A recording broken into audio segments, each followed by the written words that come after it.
Hello and welcome दोस्तों आज की इस वीडियो में बात करने वाले हैं कि अगर 1000 फीट दूर ट्रांसफार्मर से हम केबल लगाकर सबमर्सिबल मोटर को चलाना चाहे तो क्या हमारी मोटर चल पाएगी या नहीं चल पाएगी। तो इस वीडियो में हम इसी बारे में बात करने वाले हैं, तो आप वीडियो को पूरा जरूर देखें और अगर चैनल पर नए आए हो तो चैनल को सब्सक्राइब करना न भूलें।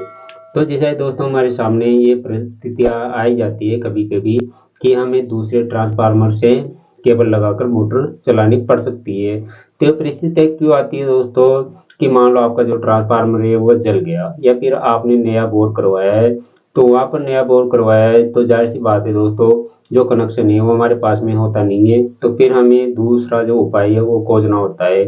ऐसे में या तो हम डीजल जनरेटर के बारे में सोचेंगे, तो जो डीजल जनरेटर है वो काफ़ी महंगा पड़ता है और अगर हमारे पास ही पहले से मौजूद है तो उसमें जो डीजल है तो डीजल से जो हम अगर अब खेती करेंगे या मोटर को चलाएंगे तो उसमें बहुत ज़्यादा खर्चा होगा। तो ऐसे में दोस्तों हम किसी पास का जो ट्रांसफार्मर होता है तो वहाँ पर उसी के बारे में सोचते हैं कि यहाँ से केबल लगाते हैं। कभी कभी क्या होता है कि दोस्तों किसी के पास कनेक्शन है और उसका जो बोर है तो उसमें पानी नहीं है, तो ऐसे में वह वहाँ से हम केबल लगाकर मोटर को चला सकते हैं। लेकिन दोस्तों अगर क्या हो कि जो ट्रांसफार्मर है वह यहाँ से 1000 फीट दूर है, तो वहाँ से अगर हम केबल लगाएंगे तो क्या हमारी मोटर चल पाएगी या फिर नहीं चल पाएगी।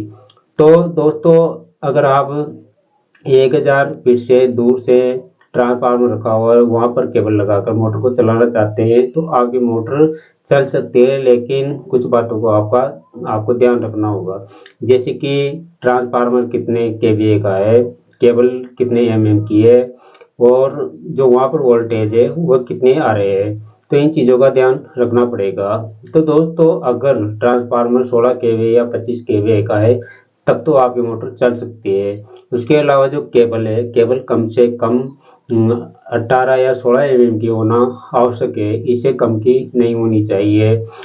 तो तीसरी बात है कि वहाँ पर वोल्टेज कितने आ रहे हैं। अगर 400 वोल्टेज से ऊपर आ रहे हैं तो आपकी मोटर चल जाएगी।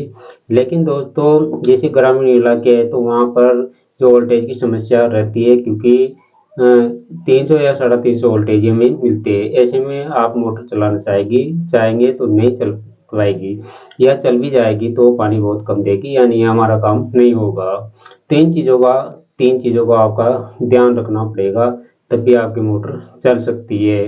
क्योंकि क्या होता है दोस्तों अगर कम एमएम की जो केबल है तो वहाँ से अगर जाहिर सी बात है कि ज़्यादा लंबी केबल लगाएंगे और कम एमएम की है तो उसमें वोल्टेज ड्रॉप होंगे। जैसे वहाँ पर 400 वोल्टेज आ रहे हैं तो आपको 300 वोल्टेज या 350 वोल्टेज मिल पाएंगे। अगर 300 वोल्टेज मिल जाते हैं तो सबमर्सिबल चल जाएगी। लेकिन अगर 300 वोल्टेज से 200-250 वोल्टेज ही आपको मिल रहे हैं तो फिर आपकी जो मोटर है वह चल तो जाएगी लेकिन पानी कम देगी। तो आगे करता हूँ आपको जानकारी पसंद आई होगी। अगर आपको जानकारी पसंद आई हो तो वीडियो को लाइक तथा चैनल को सब्सक्राइब करना न भूलें।